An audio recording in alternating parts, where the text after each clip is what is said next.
The kitchen basked in the soft golden light of a late afternoon sun, the warmth pouring through the window casting long shadows on the worn linoleum floor.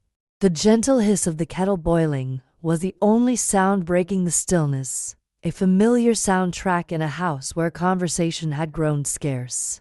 I was there, standing almost motionless, carefully pouring the steaming chamomile tea into my favorite porcelain cup. The scent rose slowly, a small comfort amid the heaviness that had taken root in my chest over these past months. This quiet ritual should have been peaceful, a small moment carved out from the day to soothe my weary spirit. Yet the silence around me felt hollow, oppressive even, like a room long forgotten and slowly closing in.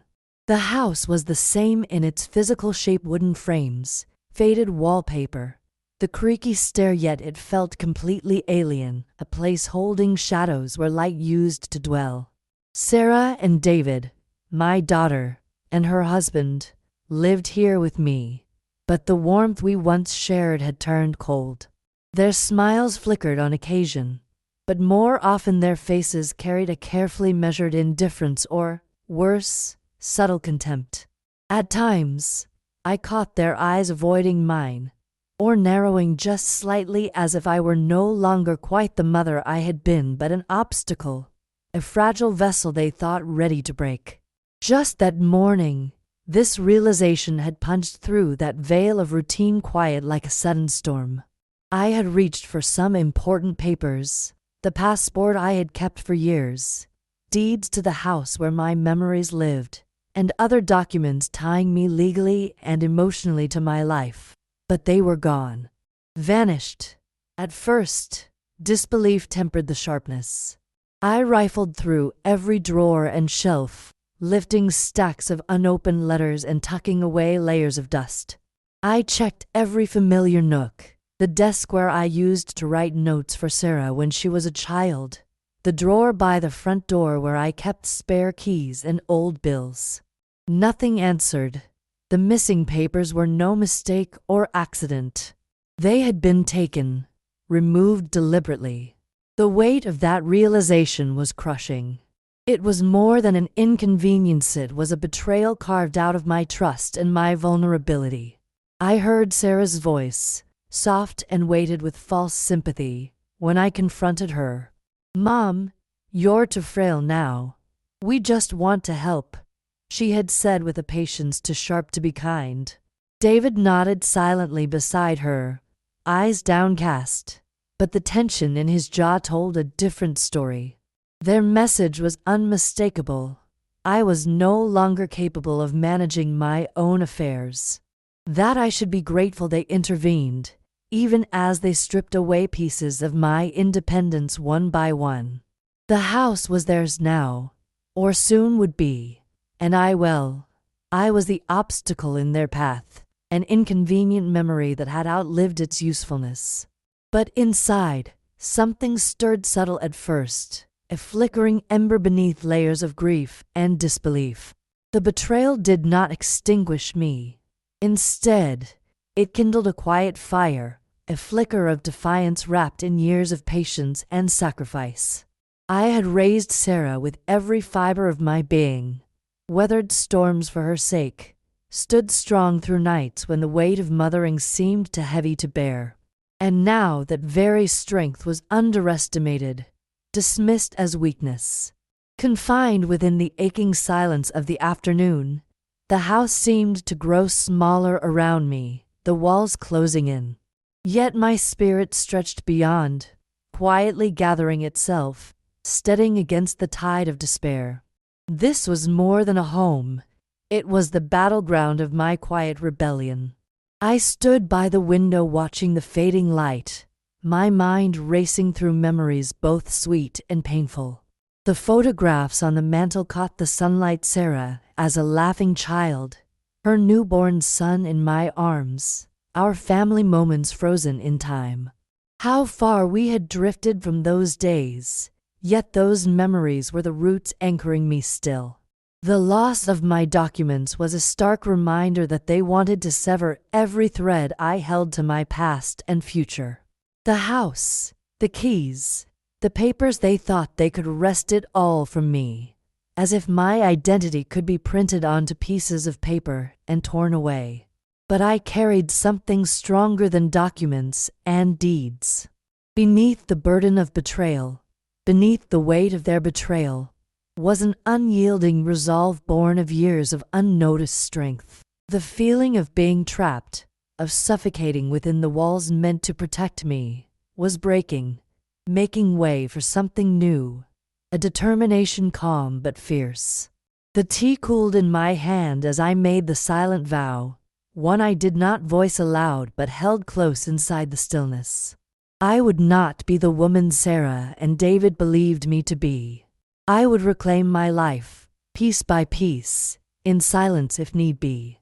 They had mistaken my quiet for surrender, but I was watching, learning, waiting. There was a patience honed by years of motherhood and quiet sacrifice, a watching and knowing beneath the calm.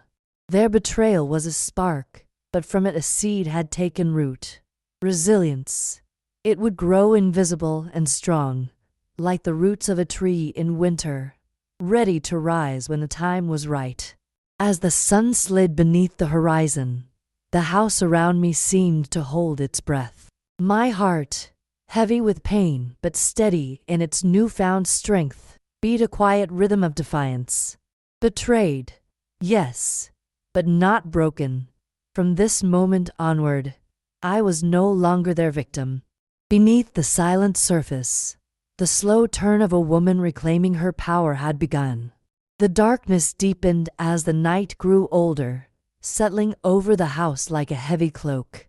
I remained at the kitchen table, the cold tea forgotten in my grasp, my thoughts swirling with a tumult that the silence around me could not soothe. The house, once brimming with warmth, had palpably changed.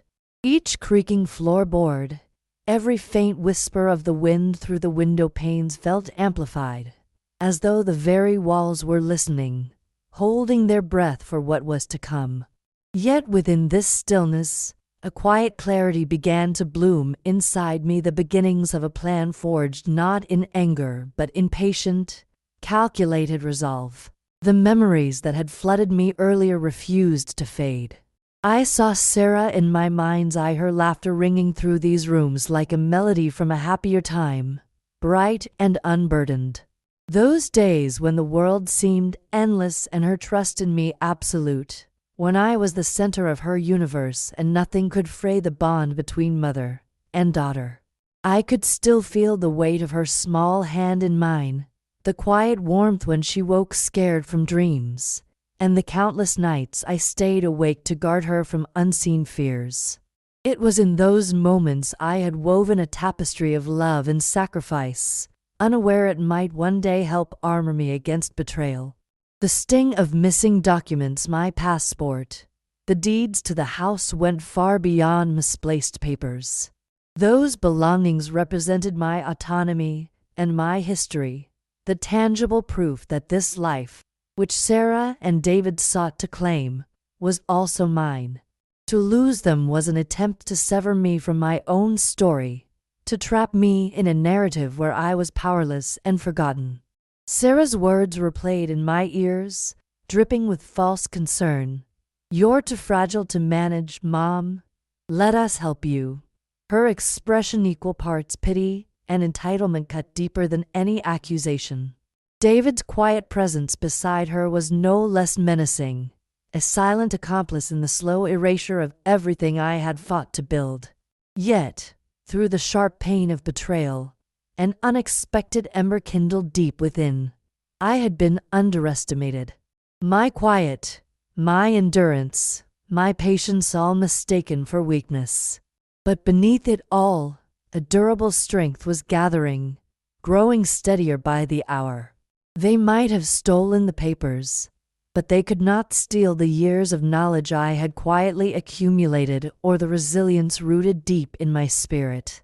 I had spent nights studying legal papers long after everyone had gone to bed, absorbing details about property laws, financial rights, and the power of documents that I now understood far more intimately than they ever suspected. This crisis, painful as it was, forced me awake. The time had come to shed the role of the compliant mother, the quiet woman who bore silent burdens. I was stepping onto a path of reclaiming a steady, silent revolt forged in patience and resolve. I knew well the power of slow, careful planning. The rush of anger was not my way. I preferred the slow gathering of pieces, the meticulous assembling of plans in shadows, where they would least anticipate. Patience had been my companion throughout motherhood, the quiet hours nursing wounds both real and invisible, the sacrifices borne in silence for the welfare of the family. It had shaped me into a watchful observer, someone attuned to the slight movements of people, the shifts in voices, the moments when a glance said more than words ever could. It was this patience that would become my shield and sword in the days to come. I thought of the house itself, the walls that had once sheltered my dreams and my family's, now a silent witness to the rift that had formed. The photographs lining the mantel, the worn armchair by the window where Sarah has once sat as a child, these were fragments of a life I refused to surrender. They were the roots that held me firm, grounding me in the face of loss and betrayal. The betrayal felt like a wound, raw and aching, but I let it fuel me rather than break me. I embraced the pain and turned it into determination.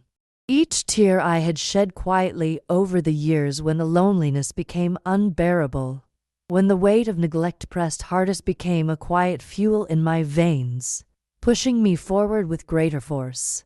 I recalled the harsh truths I had learned not just from Sarah and David, but from life itself, that strength often hides beneath silence, that revenge need not be loud to be effective, that the slow unfolding of justice, like a seed breaking through frozen ground, can be the most profound of all victories. This was the kind of justice I sought, not the public spectacle, but the private triumph that restores dignity and order to a shattered life. As I sat in that kitchen, dark except for the pale glow of the street lamp outside, I began to chart my course in my mind. It would be a careful, slow-moving plan. No abrupt confrontations or desperate moves. Quietly, I would gather information, reach out to allies, and fortify my position. I had friends, though distant, still loyal, and a network of contacts I had fostered over the years, now invaluable. I would call upon them one by one, quietly, discreetly, building an unassailable case piece by piece. The thought of Sarah and David, smug in their assumption of victory, only steeled my resolve. Their arrogance blinded them to the woman beneath the surface, a woman who had mastered patience, observation, and cautious determination. They thought the silence in the house meant submission, but it was the calm before the storm. I also reflected on the fleeting moments when Sarah's voice betrayed a hint of the daughter I remembered, soft, uncertain. Those little slips reminded me of what I hoped for, even when faced with unvarnished reality. I would not dwell endlessly on what had been lost. Instead, I would use those cracks in their facade as leverage in my quiet war. For a moment, a faint, almost imperceptible smile crossed my lips. It was not the smile of joy. Joy had little place here, but the smile of one who has found a clear path through the fog. The smile of a woman awakening from quiet despair into fierce purpose. The cold tea sat untouched, but my spirit burned brighter. A new dawn was coming, not just of the world outside, but of the woman inside me. With patience and precision, I would navigate the days ahead. I would hold my pain with dignity, carry my strength with humility, and rise with a quiet, unyielding hope. Beneath the betrayal, beneath the silence, beneath the layers of quiet suffering, the heart of a mother was beating strong and steady, ready to reclaim what was hers, not with noise, but with relentless courage and unwavering resolve. The days that followed blended into a rhythm of quiet observation and secret preparation. I moved through the house with a measured calm, performing my usual chores as if nothing had changed, while beneath the surface, my mind was alert and busy. Every glance, every word exchanged between Sarah and David became clues to their plans, pieces of a puzzle I was determined to solve. Their casual conversations, the way they discussed money and property, the assumptions they tossed about as though I were already powerless, they all built a map I was quietly memorizing. In the morning light, I would dust the shelves, wash the dishes, and fold clothes with practiced motion, but my thoughts never rested. I traced the edges of old hospital visits, the small injuries I had kept secret, moments when I had felt unsteady but remained determined not to show it. Those memories became more than recollections. They were reminders of my resilience, evidence that I had faced pain before and emerged stronger. Each memory was a thread I pulled to weave a plan. I sought the quiet corners of the internet, where I researched laws and rights of elders, the intricacies of property disputes, and the subtle ways people could protect themselves when surrounded by betrayal. Websites, forums, articles, the legal language became familiar, less intimidating, more a shield I could wield when the time came. I learned of guardianship laws, power of attorney, and the little-known protections that could block attempts to usurp control over one's life. These were tools I would use, quietly and persistently. Sarah and David remained unaware of my silent study. They continued to underestimate me, believing that my frailty was genuine, that my calm acceptance was surrender. I could see the way their eyes flickered when they thought no one watched, the way David's jaw clenched when a call came through that interrupted their plans. Their complicity in this deceit felt like a weight pressing down, but it only fueled my resolve. One afternoon, when Sarah was out at work, I carefully retrieved an old folder from the back of a cabinet, the one they had overlooked, assuming I had lost interest in papers and finances. Inside were years of careful records, bank statements, property deeds, correspondence with lawyers from decades past, and notes I had taken during consultations. This was my treasure trove, the foundation beneath the house that no one else could claim. With trembling fingers, I sorted through the papers, each page reinforcing the reality that I was not as powerless as they believed. I thought back to the days when I first learned about money management to safeguard my family's future. How I had nosedived into ledgers and account books, balancing budgets while raising Sarah alone after my own mother's decline. Those skills, buried under years of motherhood and caregiving, were reawakening. I felt the pulse of control flow back into my veins as I carefully cataloged the documents. During these long hours, I also reached out to an old friend, Richard, a lawyer I had met years ago, firm, discreet, someone who had stood by me in times when I needed quiet counsel.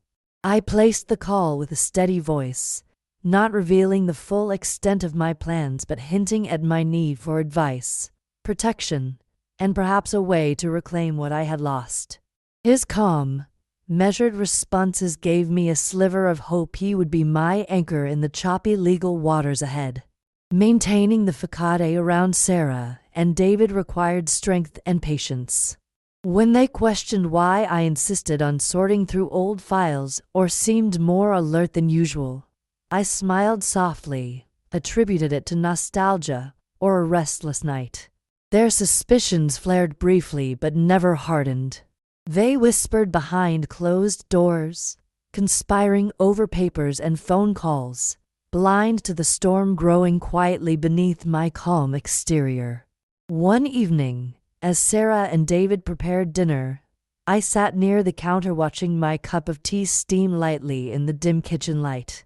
The air was thick with unspoken conflict, but I felt a quiet victory within me.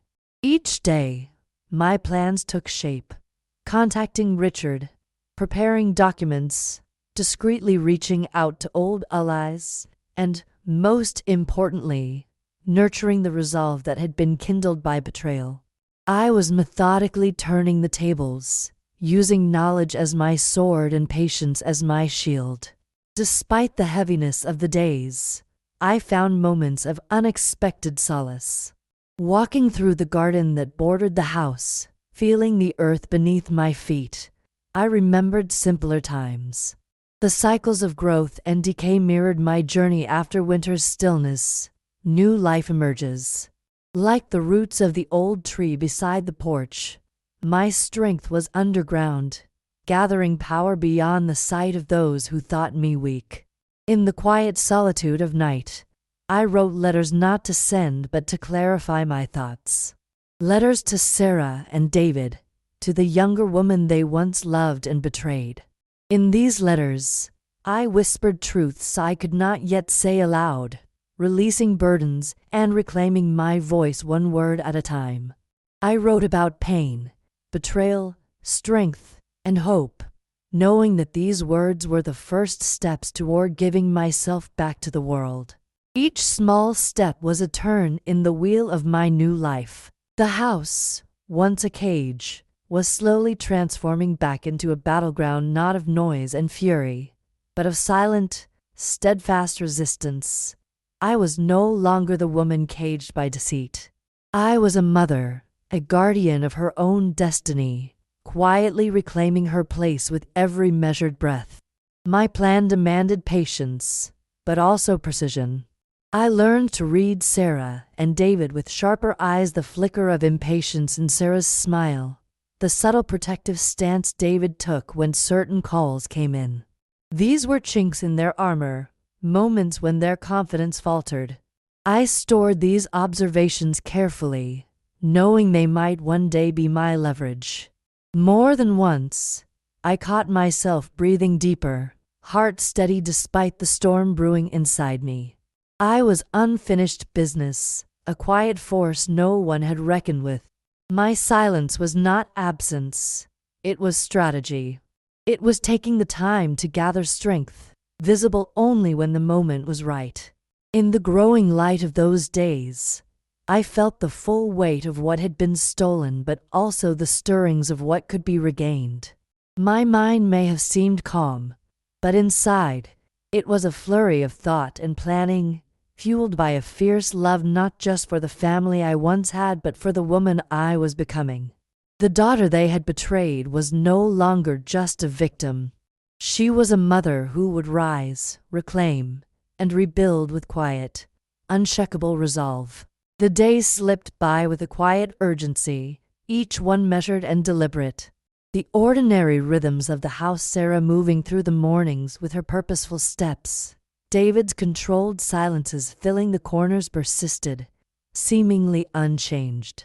To the outside world, nothing betrayed the turmoil beneath, but I moved through the days with a new edge, a silent determination threading every action I took. I was already 2 steps ahead in my mind, weaving a plan as intricate as the lace curtains that shielded me from their watchful eyes.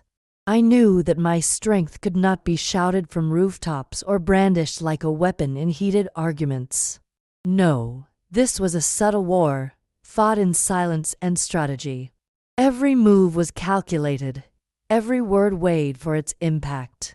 Sarah and David believed me confined by my age, my presumed frailty, but what they failed to realize was that my seeming quietness masked a fierce resolve fueled by decades of resilience. The first step was to free the shackles they thought bound me. Knowing the house was under their constant watch, I began discreetly to divest myself of the valuable possessions they might try to claim, heirlooms that held family memories, precious items passed down through generations. Each piece was carefully cataloged and sold swiftly, turned into cash that could not be easily confiscated. It was a silent transformation, as if dusting off memories to reveal strength hidden beneath. I remember the evening I sold my grandmother's old necklace to a trusted collector I had met years ago. I wrapped it carefully in soft cloth, carrying it out under the veil of night. The weight of nostalgia pressed heavy on me, but alongside it was a fierce sense of purpose. Those memories were not lost in the act. They were being transformed into keys for my freedom. I felt a peculiar mixture of sadness and empowerment, a paradox I learned to embrace. Meanwhile, I made sure to select items that Sarah and David would least suspect. Old photographs, books, even small trinkets that held sentimental value to nobody but me were carefully kept hidden. My strength was becoming a quiet current below the surface, rising steadily and unseen. Every day became a balancing act. I maintained an air of complacency during meals, blending into their world with the patience I had cultivated over years. I answered Sarah's concerned remarks with gentle nods, smiled at David's sharp questions without revealing a flicker of my plans. It required a kind of disciplined acting. I was a mother, calm and obedient, yet beneath my composed exterior was a mind mapping every step ahead, gathering materials, organizing evidence, preparing for the day I would reclaim my life. One afternoon, I took phone calls with Richard in hushed tones, careful to mask the urgency I felt inside. His voice remained a beacon of steady support. He guided me through the labyrinth of legal options, explaining how to document my ownership, the importance of secrecy, and how to prepare for a confrontation that would come when the time was right. The lawyer was a fortress I could rely on, an unseen strength standing resolutely beside me. Still, the house watched me closely. I felt their suspicions in the way Sarah's gaze lingered a second too long, cold and searching. David's protective stance stiffened when financial matters arose. But they said nothing, perhaps believing the calm before the storm was mere exhaustion. The nights were the hardest. Alone in my room, I felt the weight of what I was undertaking settle deep into my bones. The ache of leaving behind the life I had known mixed with the fierce hope of reclaiming it. I found myself wandering to the window, looking out across the darkened street, envisioning the open roads and distant places where I could breathe freely again. Each breath became a prayer for strength, every heartbeat a quiet vow that this house would no longer hold me prisoner. Preparing for departure was a delicate task. Sarah and David assumed they controlled every detail, unaware that I had arranged for a fresh passport in secret, a new identity if need be, a symbol of my rebirth. Buying a ticket was a clandestine act, hidden among everyday errands, an invisible thread weaving a path out of this suffocating place. I savored the thrill of those small victories, each one a step toward freedom. Selling my possessions, gathering my documents, building a stand of evidence with Richard's help, all of it required fierce secrecy. I moved like a shadow through my own home, careful to avoid drawing attention. This was no impulsive escape. It was a strategic retreat with power behind it, a silent empowerment blossoming in the quiet.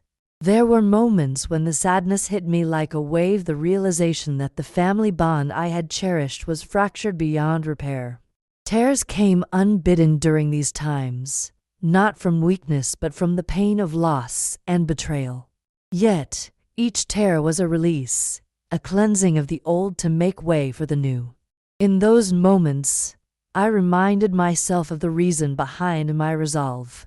The years of dedication to Sarah, the dreams I carried for my family, the quiet sacrifices that defined my life until now, all these were the roots nourishing my strength. Betrayal had not broken me.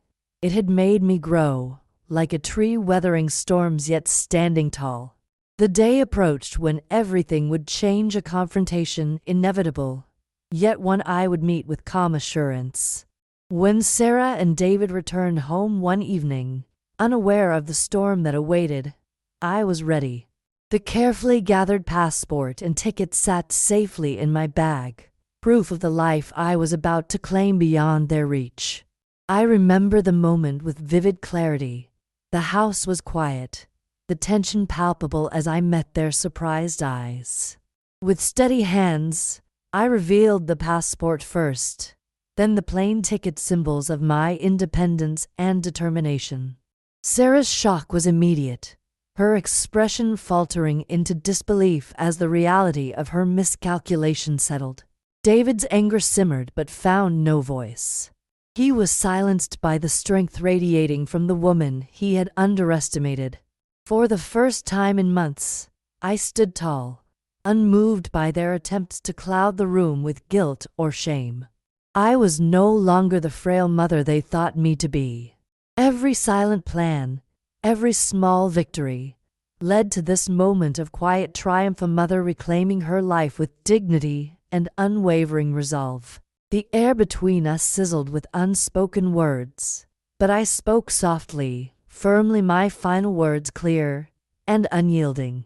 I would leave, not out of weakness or defeat, but with the strength born of love, betrayal, and relentless hope.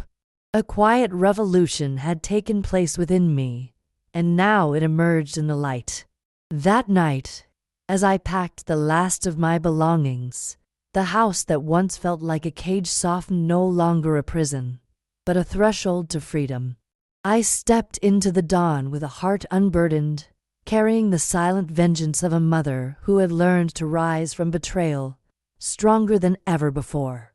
The moment I placed the passport and plane ticket on the polished wooden table, a reverberating silence fell over the room, a silence dense with disbelief in something unspoken, yet electric. Sarah's eyes widened in shock, the carefully constructed mask of entitlement and control cracking to expose raw vulnerability. David's jaw clenched tight, muscles taut as if wrestling to restrain the surge of anger simmering just beneath the surface.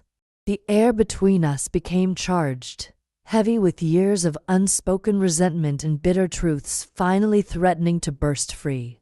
They had always assumed my frailty was genuine, that I was a ghost living in the margins of my own life, a silent figure to be managed and maneuvered around. But what they hadn't seen, what they could never have imagined, was a storm quietly gathering beneath my calm exterior.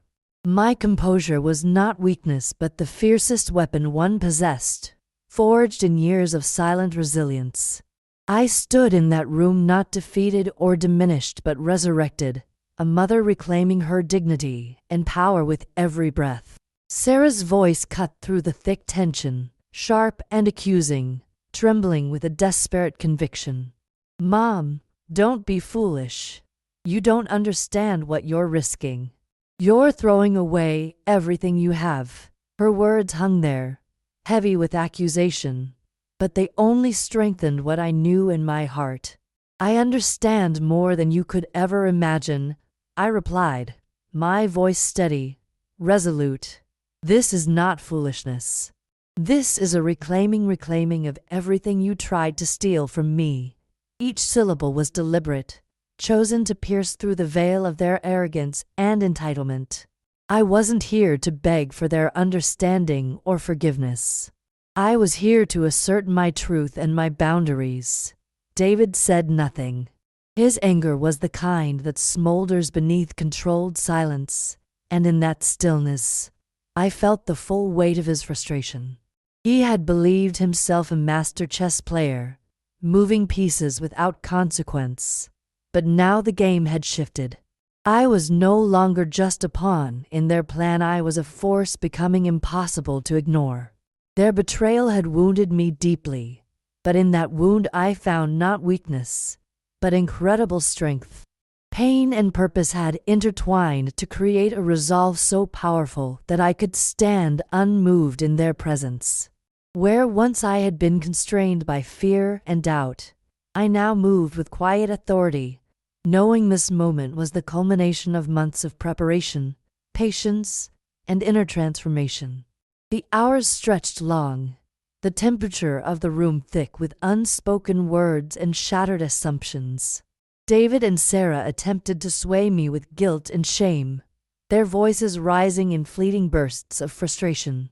But I met each one with a calm I had cultivated. There was no room here for anger or regret, only clarity and resolve. This confrontation was not about arguing past hurts. It was about establishing a new beginning forged in the embers of betrayal. As night deepened and shadows lengthened, I finished packing my belongings in the small room I had made my sanctuary during this long, painful journey. With every item carefully placed in my bag, the few possessions that truly mattered, I felt the weight lifting from my shoulders. The room, once a symbol of confinement, now echoed with possibility. It was the antechamber to a future where freedom was not just a dream but a concrete reality. Beyond the walls of this house, an expansive world awaited, one of open skies, distant horizons, and the promise of a fresh start. My longing for this new life was a quiet flame, burning steadily beneath the ache of what I left behind. I thought of the fractured threads of family bonds, of love tainted by shadows, and of the tears I had shed in private.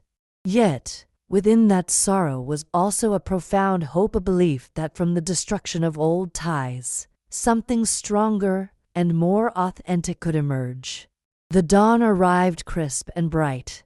As the first light filtered into the room, I slung my bag over my shoulder and moved toward the door, the threshold between my past and my future. Sarah and David, now grasping the reality of my determination, were left to grapple with their faltering control. Their carefully laid plans were unraveling, undone not by defiance but by the quiet strength I had nurtured in silence. I paused in the hallway, taking a deep breath, allowing the calm to settle within me. The keys I held were not just to this house but to my rebirth, physical tokens symbolizing the reclaiming of my autonomy and dignity. The street beyond seemed wider, brighter, filled with endless possibilities I had only dared glimpse before. Turning back once more, I cast a final glance at the home that had been both sanctuary and prison. The place where I had loved fiercely, sacrificed silently, and endured betrayal had changed in my eyes. Where bitterness might have flourished, a deep gratitude took root for the lessons learned, the strength discovered, and the woman I had become. My smile was quiet but resolute. I was no longer the victim defined by their treachery, but the architect of my own liberation. Every step away from that house echoed with the silent vengeance of a mother who had weathered betrayal and emerged unbroken, her spirit forever transformed and unstoppable. The road ahead was uncertain and stretched far beyond the horizon, but I welcomed the challenge. I was ready to rebuild, to redefine my life on my own terms, carrying with me the hard-won wisdom born from both pain and hope. With each footfall on the path before me, I shed the last remnants of complacency and embraced the promise of freedom, quiet, strong, and unwavering. The cafe was a sanctuary wrapped in morning light, gentle and warm. Outside, the world moved in a quiet symphony of sounds, the murmur of conversations, the distant rumble of traffic, the occasional laughter that floated in through open windows.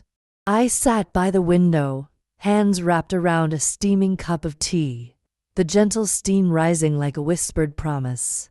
The scent was familiar, soothing. It rooted me in a moment unlike any I had known in a long time. Here, far from the confines of my former life, I tasted a new kind of freedom, soft, steady, and real. My eyes lingered on the people around me, couples sharing quiet smiles, friends caught in easy conversation, an elderly pair holding hands with the calm comfort of decades shared. Their presence stirred a bittersweet current in my heart, reminders of the family I once longed for, bonds now stretched thin and fractured by betrayal. But alongside that melancholy was something more potent, a spark of hope that from brokenness, something new and authentic could take root. The memory of Sarah lingered as vivid as it was painful. The daughter I had loved without reservation, whose betrayal cut deeper than I ever imagined possible. Yet that pain was now tempered by profound understanding and, surprisingly, forgiveness, not for their sake, but for my own. I no longer carried bitterness in my heart. Instead, I held gratitude for the clarity born from the darkest moments, for the strength that had been forged in silence and sorrow. The lessons that betrayal taught me were not lessons of defeat but of quiet triumph. Strength is not always loud. Sometimes it lives in the calm, in the patience of a woman who endures and transforms. Every tear I shed in loneliness had been a seed planting resilience and hope. I found my power not in outrage but in the stillness that allowed me to rebuild. Though the road ahead promised challenges, I faced it with an unwavering spirit. Legal battles awaited the reclaiming of my rights over what was mine by law and by heart, but I was no longer weighed down by fear. I had allies steadfast and discreet. Richard, the lawyer who guided me quietly through the maze. Old friends who offered support without intrusion. And, most critically, the unshakable knowledge that I was my own advocate now. I glanced out the window at the life bustling beyond, the swirling mix of people and possibilities mirroring the promise I had begun to grasp. No longer was I a prisoner of manipulation and deceit. I was a mother who had risen from the ashes of betrayal, a woman rekindled in spirit and strength. My heart, once heavy with sorrow, beat now with a steady rhythm of hope and courage. Like a phoenix born not of fiery wrath but of quiet endurance, I embraced this fresh start. The journey ahead was unmarked and wide, but I welcomed it. I trusted myself and the woman I had become. I was ready to walk the path of freedom not as a broken victim but as a woman who had reclaimed her life with grace and dignity. The teacup emptied, the delicate warmth fading like the last traces of doubt. I wrapped my scarf tighter, gathered my courage, and stepped outside. The air was fresh, scented faintly with spring blooms, an open invitation to a world waiting to be discovered anew. With each step down the sunlit street, I shed the final weight of the past. The woman who had once been confined now moved forward free, unbound, unbroken into a future shaped not by betrayal but by the quiet, powerful strength of a heart unyielding and whole.